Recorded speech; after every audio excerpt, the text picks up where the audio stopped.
மதிப்புக்குரிய Prakash Raj sir, hi சலாம். உங்க மீது பெரிய மதிப்பு இருக்கு. இருந்தாலும் ஒண்ணு சொல்லிக்கிறேன், டிரைவர் பையலாம் எம்எல்ஏ ஆக்குவியா அப்படிங்கல. முதலமைச்சர் பையன் துணை முதலமைச்சர் ஆகும் போது டிரைவர் பையன் எம்எல்ஏ ஆக கூடாதா? எங்க தலைவர் இன்னும் கொஞ்சம் ஸ்பீடு.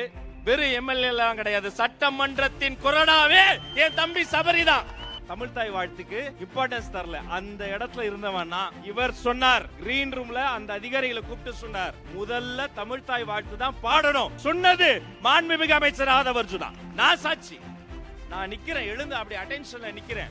ஆனா மாறி அவங்க என்ன பிளான் பண்ணாங்களோ அதான் பாடினாங்க. முதல் சுற்று முடிவடையுது, விசில் சத்தம் கேட்கிறது. இரண்டாம் சுற்று முடிகிறது, விசில் சத்தம் கேட்கிறது. நானும் அன்பு சகோதரர் ஆதவ பாக்குற ஓடி வந்து கட்டி பிடிச்சு, ராஜே கொளத்தூர்லயும் விசில் சத்தம் தான் கேக்குது. ஒரே கேள்விதான் கேட்டோம், 100 கோடி ஓட்டுக்கு காசு கேட்டு கொட்டினிய தொகுதியில நல்லது செய்யறதுக்கு இதே காசை கொட்டி இருந்தா ஓட்ட உனக்கு போட்டிருப்பாங்களா இல்லையா? எங்க சனம் ரொம்ப உஷார். என்ன தெரியுமா பண்ணாங்க? அறிவார்ந்த மக்கள், நீங்க கொடுத்த காசை உங்ககிட்ட காசை வாங்கிட்டு ஓட்டை எங்களுக்கு போட்டாங்க. இந்த ஊர்ல நான் ஒவ்வொரு முறை பேசும்போதும் என்னைக்காவது ஒரு நாள் அந்த லைனை சொல்றேன்னு ஆசைப்பட்டேன். உங்க அனுமதியோட அந்த லைனை சொல்லிக்கிறேன். வெற்றி தலைவரேன்னு அவர் அழைச்சிருக்கேன், தர்மத்தாயின் தவ புதல்வரேன்னு அழைச்சிருக்கேன். இந்த வில்லிவாக்கம் தொகுதியில இருந்து நெஞ்சார நான் அழைச்சுக்கிறேன், மாண்புமிகு தமிழ்நாடு முதல்வர் அண்ணன் சி ஜோசப் விஜய் அவர்களே.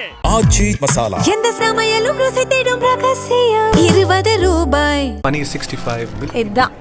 இது மட்டும்தான் பனீர்னா milky mist, only milky mist. இதே ஊர்ல இதே இடத்துல எங்களால ஒரு கூட்டம் நடத்த முடியாம போச்சு. அன்னைக்கு பரப்புரையை விட்டுட்டு நான் இங்க வந்து நின்று இருந்தேன். உதய்க்கு மட்டும் தான் தெரியும், உங்களுக்கு எல்லாம் தெரியாது. தலைவர் அங்க பேசிட்டாரு, குளத்தூர்ல இருந்து கிளம்புறாரு, இங்க வரப்போறாரு, ஆதவ சகோதரர் வரப்போறாரு. அதனால என்னுடைய கடுமையான பரப்புரைக்கு நடுவில் நான் வந்து இங்க வந்து நிக்கிறேன். இப்ப இங்க பாக்குற அன்பிற்கினிய கண்ணியமிக்க காவல்துறை சகோதரர்கள் பல பேர் அன்னைக்கும் வந்திருந்தாங்க. கடுமையான கெடுபிடி. திடீர்னு அந்த செய்தி வந்தது, தலைவரால வர முடியல, துடிச்சு போனோம். ஏன்? சரியான முறையான பாகுபாடு இல்லாத பாதுகாப்பு இல்ல, அதனால தலைவரை கூட்டு வர முடியல. ஐயோ, என் நெஞ்சம் துடிதுடித்தது.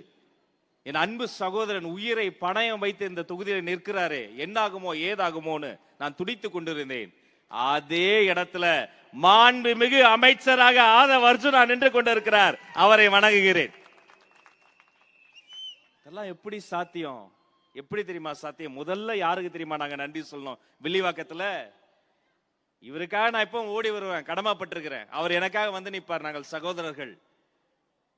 கொடிய திமுகவின் ஏவலின் காரணமாக சோடா பாட்டலை எடுத்து அடித்து மண்டை உடைத்த போதும் எங்களுக்காக வில்லிவாக்கத்தில் நின்ற சிங்க பெண்களே, உங்களை தலைவணங்குறமா.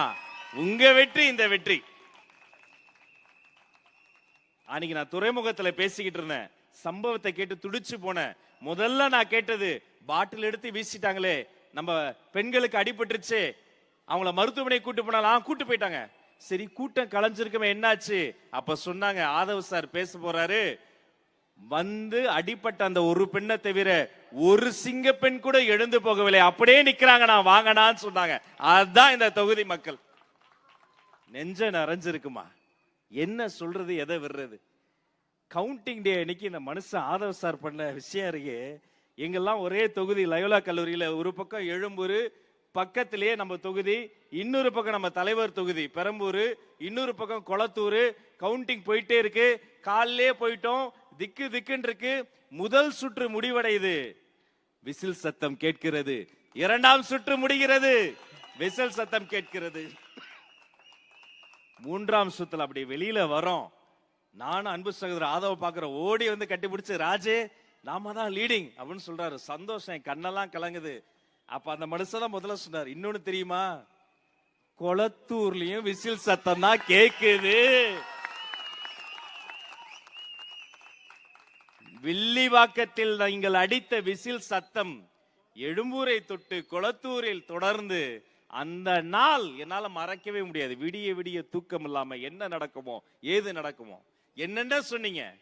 வில்லிவாக்கத்துல பாக முகவர் போட முடியுமா? காசை கொண்டு வந்து கொடுக்கல, நீங்க கொடுத்தாங்க, நீங்க கொட்டாங்க ப்ரோ, கொட்டாங்க வில்லிவாக்கத்துல காசை. ஒரே கேள்விதான் கேட்டோம், 100 கோடி ஓட்டுக்கு காசு கேட்டு கொட்டினிய தொகுதியில நல்லது செய்யறதுக்கு இதே காசை கொட்டி இருந்தா ஓட்ட உனக்கு போட்டிருப்பாங்களா இல்லையா? இல்லையே. எங்க சனம் ரொம்ப உஷார். என்ன தெரியுமா பண்ணாங்க? அறிவார்ந்த மக்கள் நீங்க கொடுத்த காசை உங்ககிட்ட காசை வாங்கிட்டு ஓட்டை எங்களுக்கு போட்டாங்க. வெற்றி வெற்றி வெற்றி, திரும்பிய திசையெல்லாம் வெற்றி. சட்டமன்றம் முதல் முறையாக ஒரு புரட்சியை பார்த்தது. எனக்கு அழைப்பு வருது. என்னுடைய தர்மத்தாயின் தவ புதல்வர் என்னுடைய தலைவர் பேசுகிறார். உங்களுக்கு ஒரு பரிசு வச்சிருக்கிறேன், நாளைக்கு வந்துருங்கன்னார். நான் கூட ஒரு பேனாகினா கொடுப்பாருன்னு நினைச்சேன். அடுத்த நாள் காலையில பாக்குறேன், கண்ணியத்துக்குரிய காவல்துறை வண்டி வண்டிக்கு முன்னாடி வருது. பெட்ரோல்ன்றாங்க, வணக்க வைக்கிறாங்க, எல்லாரும் கும்பிடுறாங்க. சந்தோஷமா இருக்கு. சரி, சட்டமன்ற உறுப்பினர் ஆயிட்டோம். அந்த அரங்கத்துக்குள்ளார போறேன். அந்த இருக்கையில எழுதியிருக்கேங்க, மாண்புமிகு அமைச்சர் இந்த ஏழையின் பெயர் எழுதப்பட்டிருந்ததுங்க. ஒரே ஒரு தொலைபேசி அழைப்புல அடுத்த மாசம் அம்மா வீட்டுக்கு வாடகை கட்ட என்ன பண்ணலாம்னு யோசிச்சு என்ன அமைச்சராக்கிய பெருமை என்னுடைய தலைவருக்கு மட்டும்தாங்க சேரும், வேற யாருக்குமே சேராது. இப்படிப்பட்ட ஏழை எளிய பிள்ளைகள், சாதாரண மக்கள் எப்படி ஜெயிச்சோம்? ஒரே காரணம் தான். எல்லாரும் காசுக்கு பயந்துகிட்டு, அதிகாரத்துக்கு பயந்துகிட்டு தப்பான திசையில் நின்ன போது நாங்கள் தளபதியை நம்பி சரியான திசையில் நின்னோம். எங்களை அரியணையில் ஏற்றி அழகு பார்க்கிற எங்களுடைய தலைவர், நம்ம வெற்றி வேட்பாளர், உங்க எம்எல்ஏ, எங்க மாண்புமிகு அமைச்சர். அவரை பத்தி எல்லாரும் நிறைய பேர் தப்பா தான் நினைச்சுப்பாங்க. அந்த மாமனிதனினுடைய அந்த தங்க உள்ளத்தை நான் அறிவேன். சிவானந்தா சாலையில ஒரு போராட்டம், தலைவர் வந்துட்டாரு. மேடையில 23 பாதிக்கப்பட்ட குடும்பங்களை ஏத்தணும். அந்த குடும்பங்கள் உடைந்து அடுகின்றன. தலைவரின் கண்கள் பணிக்கின்றன. கீழே கட்டுக்கடங்காத கூட்டம், மொத்த கூட்டமும் முடித்து அவர்களை இந்த பக்கம் அனுப்பி, தலைவர் அந்த பக்கம் அனுப்பி, நாங்க அங்கிருந்து கிளம்புற போது அவரோட கார்ல தான் நான் போறேன். பேசிக்கிட்டே வரோம், சொல்லிட்டே வராரு, ராஜு ஏதாவது பண்ணணும், அந்த குடும்பங்களை பாதுகாக்கணும், இதை பண்ணணும், கேஸ் போடணும். தலைவரை பாத்தீங்களா? சொல்லிக்கிட்டே இருக்கும் போது அவருடைய குரல் உடைந்தது. திரும்பி பாக்குறேன், நான் இதை யாருகிட்டையும் சொன்னதில்ல, என் குடும்பத்துக்கு கூட சொன்னதில்ல. இந்த மேடையில சொல்றேன், பாதிக்கப்பட்ட 23 குடும்பங்களுக்காக இந்த மனுஷன் கண் கலங்கினாங்க, உடைஞ்சு அழுதாங்க அந்த மனுஷன். அன்னைக்கு நினைச்சேன், ரொம்ப நல்லவங்களை பத்தி இந்த உலகம் தப்பா தான் பேசும் போல இருக்கு. யார் அவங்க? யாரோ ஒருத்தங்க, அவர்களுக்கு ஏதாவது நல்லது செய்யணும்னு இந்த மனிதன் அழுகிறான் என்று சொன்னால், நான் சொல்கிறேன், இந்த தொகுதி மக்களே, ஒரு ஆக சிறந்த மனிதனை நீங்கள் ஓட்டு போட்டு தேர்ந்தெடுத்துறீங்க. இந்த தொகுதியின் வேட்பாளர், அவர் காப்பாளர், சொன்ன சொல்படி நிற்கக்கூடியவர். எத்தனை முறை அவர் சாப்பிடுற நேரத்தில் நாங்க போயிருவோம், சரி சாப்பிடறான்னு கிளம்பிடுவோம். யாரு சாப்பிட்டாலும் அவங்க தான் சாப்பிடுவாங்க. இந்த மனிதர் மாண்புமிகு அமைச்சர் ஆதவ அர்ஜுனா மட்டும்தான் சாப்பிடும் போது சுத்தி இருக்கக்கூடிய 50 பேரையும் சாப்பிட வைத்து பிறகு சாப்பிடக்கூடிய அன்னதான பிரபு மாண்புமிகு அமைச்சர் ஆதவ அர்ஜுனா. மேடைக்காக சொல்லல, இங்க இருக்கிற எல்லாரும் தெரியும். என்னப்பா அவரோட சாப்பிட்டுருக்குமா இல்லையா? நம்மள பிரியாணி சாப்பிட வச்சுட்டு அவர் சாம்பார் தான் சாப்பிடுவாரு. அது இல்லைங்க, எந்த பாகுபாடும் இல்லாம, ஏற்றத்தாழ்வு இல்லாம, ஒரு மனிதனை சக மனிதனை மனிதனாக பார்க்கக்கூடிய இப்படிப்பட்ட மனிதர்களை அடையாளம் கண்டிருக்கிறாரே மா மனிதர். இந்த ஊர்ல நான் ஒவ்வொரு முறை பேசும்போதும் என்னைக்காவது ஒரு நாள் அந்த லைனை சொல்லணும்னு ஆசைப்பட்டேன். உங்க அனுமதியோட அந்த லைனை சொல்லிக்கிறேன். வெற்றி தலைவரேன்னு அவர் அழைச்சிருக்கேன், தர்மத்தாயின் தவ புதல்வரேன்னு அழைச்சிருக்கேன். இந்த வில்லிவாக்கம் தொகுதியிலிருந்து நெஞ்சார நான் அழைச்சுக்கிறேன், மாண்புமிகு தமிழ்நாடு முதல்வர் அண்ணன் சி ஜோசப் விஜய் அவர்களே. தேங்க்யூ, நன்றிங்க. உங்களுடைய ஒவ்வொரு ஓட்டுக்கும் நன்றி. இந்த தேர்தல் சாதாரண தேர்தல் இல்லைங்க. எல்லா கட்சிக்கும் இந்த தேர்தல் டூ ஆர் டை எலெக்ஷன் பாங்க. உண்மையிலே எங்களுக்கு உயிரை பணயம் வைத்து நாங்கள் களமாடிய தேர்தல். 3 இடத்துல எங்க பசங்களை போட்டு அடிச்சாங்க, ஒரு இடத்துல சகோரிய போட்டு அடிச்சாங்க, பாட்டில வீசி அடிச்சாங்க, பணத்தால அடிச்சாங்க, அதிகாரிகளை வச்சு அடிச்சாங்க, நேரடியாக நெருக்கடி தந்தாங்க. இனி அது தெருவில் போக முடியாது. நாங்க ஒவ்வொரு தெருலையும் பிரச்சனை பண்ணாங்க. அத்தனை தடைகளையும் தாண்டி வில்லிவாக்கம் தொகுதியில் அண்ணன் ஆதவ அர்ஜுனா ஜெயிச்சிருக்கன்னு சொன்னால், நான் சொல்கிறேன், இது ஒரு தேர்தல் அல்ல, இனி ஒவ்வொரு தேர்தலையும் அவர் தான் ஜெயிக்க போறார். எழுதி வச்சுக்கங்க. நல்லவங்க கையில் ஆட்சி வந்திருக்குங்க. ஜெயிச்ச அன்னைக்கு இருந்த சந்தோஷத்தை விட அந்த பதவியேற்பு விழா அன்னைக்கு ஒரு சந்தோஷம் பாருங்க. எல்லாரும் இருக்கும், அரங்க நிறைஞ்சிருக்கு. என் தொகுதி தான் எழும்பூர்ல நேரு ஸ்டேடியம்.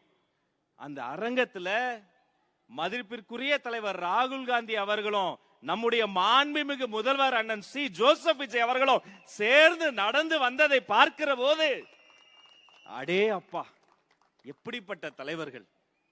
அதுல ஒரு சர்ச்சையை சொன்னாங்க, நீங்க இப்படி பண்ணிட்டீங்க அப்படி பண்ணிட்டீங்க, தமிழ்தாய் வாழ்த்துக்கு இம்பார்ட்டன்ஸ் தரல. அந்த இடத்துல இருந்தவனா இவர் சொன்னார், கிரீன் ரூம்ல அந்த அதிகாரிகளை கூப்பிட்டு சொன்னார், முதல்ல தமிழ்தாய் வாழ்த்து தான் பாடணும். சொன்னது மாண்புமிகு அமைச்சர் ஆதவ் அர்ஜுனா.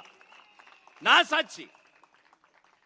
அவர் சொன்ன உடனே நான் சொல்றேன், சார் ஆமா சார், கண்டிப்பாக நீங்க தமிழ்தாய் வாழ்த்த பாடுங்க, அப்புறம் தேசிய கீதம் பாடுங்க, நிச்சயமா அதுக்கப்புறம் வந்தே மாதர் கூட பாடுங்க, பண்றோம்னு சொன்னாங்க. மேடையில நிக்கிறோம், அந்த நிகழ்ச்சி நிரல் இருக்கும் பாருங்க. நான் அதை போய் கிழிச்சேன், ஏன்னா எனக்கு இவங்களை பத்தி தெரியும். கிழிச்சிட்டு ஃப்ரெஷ்ஷா ஒரு பிரிண்ட் அவுட் போட்டு கொடுங்க கொடுத்தோம். எல்லாம் ரெடி. நான் நிக்கிறேன், எழுந்து அப்படி அட்டென்ஷன்ல நிக்கிறேன். ஆனா மாறி அவங்க என்ன பிளான் பண்ணாங்களோ அதான் பாடினாங்க. நிகழ்ச்சி முடிந்தது, அதிகாரிகளை அழைத்தேன், யாரை கேட்டு மாத்தினீங்க, எப்படி இது மாறிச்சு? நான் சொன்னேனே, மாண்புமிகு அமைச்சர் ஆதவ் சகோதரர் சொன்னாரு. அப்ப அவங்க சொன்னாங்க, சார் 3 டிபார்ட்மெண்ட் சேர்ந்து பண்ற ஃபங்க்ஷன் இது, லோக் பவன் மதிப்பிற்குரிய ஆளுநர் அவர்களினுடைய துறை பண்ற ஃபங்க்ஷன். நீங்க பதவி பிரமாணம் முடித்த பிறகுதான் நீங்க முதலமைச்சர், பதவி பிரமாணம் எடுத்த பிறகுதான் அமைச்சர். அது எடுக்கிற வரைக்கும் நீங்க சாதாரண எம்எல்ஏக்கள் தான். அப்ப இந்த நிகழ்ச்சி அவங்க நடத்துறது தான். ஆனாலும் நீங்கள் சொன்னதை நாங்க சொன்னோம் என்று அவர்கள் சொன்னார்கள். நான் உடனே சொன்னேன், சரி சார், இது அவங்க நடத்தின ஃபங்க்ஷனாவே இருக்கட்டும், அவங்க போட்ட ஒரு அஜெண்டாவாவே இருக்கட்டும். ஆனா இனி நடத்த போகிற, மீண்டும் மீண்டும் நடத்த போகிற ஒவ்வொரு ஃபங்க்ஷனும் மாண்புமிகு தமிழ்நாடு முதலமைச்சர் அண்ணன் சி ஜோசப் விஜய் நடத்த போற ஃபங்க்ஷன். இங்க தமிழுக்கு தான் இம்பார்ட்டன்ஸ், தமிழுக்கு தான் முதல் இடம் என்று நான் சொன்னேன். அந்த இடத்தில் எல்லாரும் போது முதல்ல குரல் கொடுத்தது உங்க ஊரு தொகுதி, உங்க தொகுதி எம்எல்ஏ. இல்ல நீங்க பெருமைப்படணும், தமிழுக்கு ஒண்ணுனா வந்து குரல் கொடுப்பார், களத்தில் இருப்பார். அந்த பதவி ஏற்பு விழால எல்லாரும் பரபரப்பா இருந்தோம். ஒவ்வொருத்தர் பேரை சொல்லி அழைக்கும் போது வரும்போது செங்கோட்டையன் அண்ணன் பேரை சொல்றாங்க, அண்ணன் எழுந்து வராருங்க. இவர் முதலமைச்சர், தலைவர் முதலமைச்சர், பதவி பிரமாணம் முடிச்சு முதல்வர் ஆயிட்டாரு. செங்கோட்டையன் அண்ணன் எழுந்து வராருட்டோன ஒரு மூத்த அரசியல் தலைவருக்காக ஒரு முதலமைச்சர் எழுந்து அட்டென்ஷன்ல முழுமையாக நின்ன வரலாறு தமிழ்நாட்டில் இதான் முதல் முறை. ஆதவ் சார் பேர் வருது, அவர் முகத்தில் அவ்வளவு சந்தோஷம். நேரலையில எல்லாம் பார்த்திருப்பீங்க. ஆதவ் அவர்கள் பதவி பிரமாணம் செய்கிற போது அவர் வீட்டில இருந்து வந்திருந்தாங்க. அவர் குழந்தை பார்த்து சந்தோஷப்பட்டா பரவாயில்ல, குழந்தையுள்ளத்தோடு இருக்கிற தாயுள்ளம் கொண்ட தலைவர் தமிழ்நாடு முதல்வர் முகத்தில் அத்தனை சந்தோஷம் என்று சொன்னார். அதுதான் நம்முடைய முதல்வர்.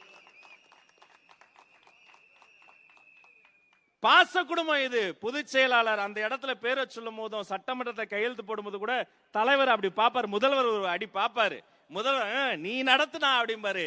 தலைவரின் கண்ணசைவு வந்த பிறகுதான் போற்றுதலுக்குரிய பொதுச் செயலாளர் மாண்புமிகு அமைச்சர் அண்ணன் என் ஆனந்த் அவர்கள் அந்த பேனாவை நகர்த்துவார். அவருக்கு தெரியாம நாங்க யாரும் எதுவுமே பண்ண முடியாது. இங்க யாருமே நல்லது மட்டும் தான் பண்ணுவோம், நல்லதுதான் பண்ணுவோம். இது எங்களுடைய முதல்வருடைய கட்டளை, அது மட்டும் தான் இங்க நடக்கும். யாரும் எந்த கெடுதலும் பண்ண முடியாது. இந்த ஏழையுடைய பேரை சொல்றாங்க, அப்படி கொஞ்சம் கூச்சத்தோடு எழுந்து நிக்கிறேன். எனக்கு 4 தம்பிங்க கை தட்டுறாங்க. நேர நெருக்கடி காரணமா என்னுடைய குடும்பத்தை அழைச்சிட்டு வர முடியல. அந்த நேரத்தில் மீதி பேர்லாம் பதவி இருக்கும்போது அவங்க குடும்பத்தை காத்துனாங்க. நான் பதவி இருக்கும்போது அந்த கேமரால நாங்க பார்த்துட்டு இருக்கேன், எங்களுக்கு ஒரு மானிட்டர் டிவி இருக்கும். நான் பதவி ஏற்றுக்கிட்டே அதை வாசிக்கிட்டே இருக்கும் பொழுது என் குடும்பத்தை காட்ட அங்க குடும்பம் இல்லை. என்னுடைய முதலமைச்சர் என் அண்ணன் சி ஜோசப் விஜயை தான் இடையிடையே காட்டி கொண்டார். அத்தனை மகிழ்ச்சியாக பார்த்து கொண்டிருந்தார். வேற என்னங்க வேணும், வேற என்னங்க வேணும்? உங்க தொகுதியை நீங்க பத்திரமா பார்த்துக்கங்க. ஒரு நல்ல மனிதரை தேர்ந்தெடுத்திருக்கீங்க. யாருக்கு என்ன பிரச்சனை நிறைகுறை இருந்தாலும் ஒரு மனுவா எழுதி கொடுத்தீங்கன்னா சொல்யூஷன் ஓரியன்டட் கவர்மெண்ட் நம்ம ஃபார்ம் பண்ணிருக்கோம், தீர்வு வாங்கி தரப்படும். எழுதி வச்சுக்கங்க. சட்டமன்றம் நடைபெற்றது, சட்டமன்றத்துக்கு போறோம். இதுவரைக்கும் ஆயுத எழுத்துன்னு ஒரு படத்துல நடிகர் சூர்யா நடித்த படத்துல கிளைமேக்ஸ்ல ஒரு காட்சி வரும். அந்த கரைவேட்டி சட்டைகளை எல்லாம் தள்ளி விட்டு பேண்ட் சட்டை போட்டு இளம் ரத்தம் யங் பிரீடு மாசா ஸ்டைலா புது பசங்க போவாங்களே, நடந்தது 2026 தமிழ்நாட்டு சட்டமன்றம். எதிர்வரிசையில் இருக்கவங்களே பேசுறாங்க, இவ்வளவு வாலிபர்கள் வந்திருக்கீங்களே சட்டமன்றம், நாங்க மட்டும் வாலிபர் இல்ல, முதலமைச்சரே வாலிபரியா, நானும் அங்க போய் பாக்குறேன், என் கைகள் கட்டப்பட்டிருக்கின்றன. அமைதியா இருங்க கொஞ்ச நேரம், சட்டமன்ற இது வந்து மானிய கோரிக்கை எல்லாம் பாத்துக்கலாம், அமைதியா இருங்க. சரி, முன் வரிசையில் இடம் கொடுத்துட்டாங்க, மகிழ்ச்சி. ஆப்போசிட்ல இருந்து மதிப்பிற்குரிய மாண்புமிகு சட்டமன்ற உறுப்பினர் மன்னார்குடி எம்எல்ஏ அண்ணன் எழுந்து பேசுறாரு. நானும் அப்படியே அதிர்ச்சியில பாத்துக்கிட்டே இருக்கேன். நம்ம தலைவர் அவர் புகழ்றாரு, பாராட்டுறாரு, அவருடைய மெச்சூரிட்டியை பாராட்டுறாரு. முதல் நாள் வரைக்கும் மாற்று கருத்து இருந்தாலும் கூட அந்த அரசியல் சூழலை எல்லாம் தாண்டி அந்த நாள் தலைவரினுடைய அருமை அறிந்து பாராட்டுறாரு. எனக்கு ஒரு வரி தான் ஞாபகம் வந்தது, பழைய எதிரிகள் என் ரசிகர் படையிலே தீ, இது தளபதி. என்னன்னா, நான் என் தலைவரை பாராட்டுறதை விட அவங்க அதிகமா பாராட்டுறாங்க. மகிழ்ச்சி. அந்த சட்டமன்றத்தில் அத்தனை பேருக்கு நடுவுல எங்க தலைவர் அப்படி அந்த கோட் சூட்டை போட்டு உட்கார்ந்து இருக்கும் போது அதை பார்க்கின்ற பொழுது நெஞ்சம் நிறைந்திருந்தது. அத்தனை பெண்கள், அத்தனை தம்பிகள், அத்தனை இஸ்லாமியர்கள். இதுதாங்க தமிழக வெற்றி கழகம். ஒவ்வொருத்தரும் அங்க என்ன பண்ணணும், எப்படி வரணும், எப்படி பேசணும், எத்தனை மணிக்கு வரணும், கொரோனா போடுறதுக்கு முன்னாடி மாண்புமிகு அமைச்சர் ஆதவ் அவர்கள் அத்தனை வகுப்படுத்தார். ஒரு பொலிட்டிக்கல் சயின்ஸ் வாத்தியாராக மாதிரி அத்தனையும் சொல்லி கொடுத்தார். அத்தனை எம்எல்ஏக்களையும் என்னென்னலாம் வசதி பண்ணாங்க தெரியுமா? இவங்க 10 பேர் வெளில போயிருவாங்க செய்திகள்ல, இவங்கள 5 பேர் போன் சுவிட்ச் ஆஃப், 11 பேர் 10 மணிக்கு 9 பேரோட 8 மணி நேரமா போயிட்டு எங்கடா எழுதுறீங்க கதை, திரைக்கதை, வசனமெல்லாம். ஒன்னு சொல்றேன், எழுதி வச்சுக்கங்க. இந்த தாவேக்கா சட்டமன்ற உறுப்பினர் இருக்காங்க பாருங்க, வாமா வாமா வாமா வாமா, அந்த துண்டை மட்டும் எடுத்துருங்க, துண்டு இல்லாம எடுத்துங்க, வாங்க போட்டோ தானே எடுத்துக்க, வாங்க வாங்க. குழந்தைகளின் கொண்டாடக்கூடிய மாண்புமிகு அமைச்சர்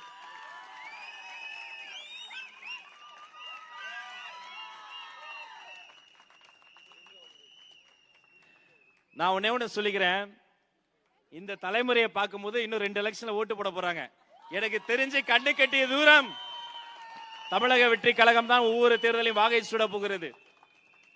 10 எம்எல்ஏ விலை போயிடுவாங்க, டிவிகே எம்எல்ஏ இவங்க இந்த பக்கம் போயிடுவாங்க, அந்த பக்கம் போயிடுவாங்க.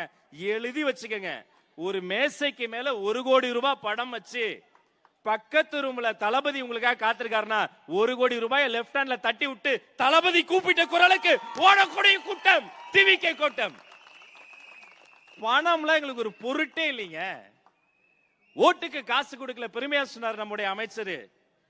பல இடங்கள்ல சாப்பாட்டு கூட கொடுக்க காசு இல்லாம கஷ்டப்பட்டோம். ஆனா அப்ப கூட பரப்புரை போன இடத்துல மக்கள் எங்களுக்கு சோறு போட்டாங்க. பாச கூட்டங்க இது, பண்பு கூட்டங்க இது, நேச கூட்டங்க இது, தானா சேர்ந்த கூட்டம் இதுங்க. மதிப்பிற்குரிய சட்டமன்றத்தில் அவை தலைவராக யார் வருவார்? இவர் வருவாரா, அவர் வருவாரா? மிக சரியான ஒரு மனிதர், மாண்புமிகு பேரவை தலைவர் எங்க அண்ணன் ஜேசிடி பிரபாகர் அண்ணனை அந்த மேடையில வைத்து பார்த்த போது நெஞ்சம் நிறைந்தது. புரட்சி தலைவரை பார்த்தவரு, புரட்சி தலைவி அம்மாவை பார்த்தவரு, இடையில சரியான தலைமை வருமா என்று காத்திருந்தவரு, நம்ம முதல்வரின் கரத்தை பற்றினார். அவர் வாழ்வின் ஆக பெரிய உயரத்தை தொட்டு அமர்ந்திருக்கிறார். எங்கள் பேரவை தலைவரை மேடையேற்றி அழகு பார்த்திருக்கிறார் தலைவர். துணை சபாநாயகர் யாரு? நம்ம தம்பி ரவிசங்கர், எளிய வீட்டு பிள்ளை. கொரோனா யாரு? சொல்லியே ஆகணும். இந்த வீடியோ கிளிப்பிங் நீங்க பார்க்கலையே, பாப்பீங்களா தெரியல. மதிப்புக்குரிய பிரகாஷ் ராஜ் சார், ஹாய் சலாம். உங்க மீது பெரிய மதிப்பு இருக்கு. இருந்தாலும் ஒண்ணு சொல்லிக்கிறேன், டிரைவர் பையலாம் எம்எல்ஏ ஆக்குவியா அப்படிங்கல. முதலமைச்சர் பையன் துணை முதலமைச்சர் ஆகும் போது டிரைவர் பையன் எம்எல்ஏ ஆக கூடாதா? எங்க தலைவர் இன்னும் கொஞ்சம் ஸ்பீடு. வெறும் எம்எல்ஏ எல்லாம் கிடையாது, சட்டமன்றத்தின் கொரோனாவே என் தம்பி சபரிதான். இன்னைக்குதான் தம்பி ரூம்ல வாசல்ல போர்டு போட்டோம். மகிழ்ச்சி. ஏழை விட்டு பிள்ளை ஸ்ரீரங்கத்தில் நின்னா என் தம்பி ரமேஷ், டிவிகே ரமேஷ் இன்னைக்கு எம்எல்ஏ. சட்டமன்றம் வரும்போது கேக்குறாங்க, ஏன் அம்மாவை கூட்டு வரல? ஆமா சொல்றான், எங்க அம்மா ஒரு சமையல் வேலை செய்யக்கூடியவங்க, குக். அவங்களுக்கு லீவு கிடைக்கல, லீவு கிடைக்கும் போது கொண்டு வருவான். யாருங்க தருவா இப்படி ஒரு வாய்ப்பு இளைய விட்டு பிள்ளைக்கு? எங்க தங்க தளபதி மட்டும் தாங்க தருவாரு. சாதாரண வீட்டு பிள்ளைகளை எல்லாம் சட்டமன்றத்துக்கு வரும். இப்பதானே ஆட்டம் தொடங்குது. உங்க அவதூறுகள்லாம், உங்க அநியாயங்கள்லாம் அறிவு அடியாட்கள் கொஞ்சம் பேர் வச்சிருக்கிறாங்க. பல பேர் போர்வையில மூத்த பத்திரிகையாளர், அரசியல் விமர்சகர் 10 நாளாக பதுங்கு குழியில ஒளிஞ்சுக்கிட்டாங்க. 200 தொகுதி வரும், 210 வரும். நம்ம ஜர்னலிஸ்ட் மணி கூட நான் சொல்றதும் சொல்றேன், 234 சொல்லிக்க, உன் வாயும் ஊருட்டு. நான் இப்படி சொல்லி நிறைவு செய்கிறேன். ஒரு ஆற்றல் மிக்கவரும் ஒரு அன்பு மிக்கவருமான, ஆற்றல்னா வேகம், அன்புனா தாயுள்ளம், அப்படிப்பட்ட ஒரு மனிதரை சட்டமன்றத்துக்கு நீங்கள் அனுப்பி வைத்திருக்கிறீர்கள். அவரை நீங்க பத்திரமா பாத்துக்கிட்டீங்க. இனி உங்கள் அத்தனை பேரையும் அவர் பத்திரமாக பார்த்துக் கொள்வார் என்று மாண்புமிகு அமைச்சரை வாழ்த்தி, அண்ணனுக்கு ஒரே ஒரு கோரிக்கை, அவங்க எல்லாம் சேர்ந்து பச்சை பேனாவை உங்க பாக்கெட்ல வச்சுட்டாங்கன்னா நிறைய பசங்க படிக்கிறாங்க. இந்த போதையை மட்டும் கம்ப்ளீட்டா ஒழித்து 10 பச்சை பேனாவை நீங்க உருவாக்கணும். தலைவர் சொன்னதை சொல்லி விடைபெறுகிறேன். கான்பிடென்டா இருங்க, நல்லதே நடக்கும். நன்றி, வணக்கம்.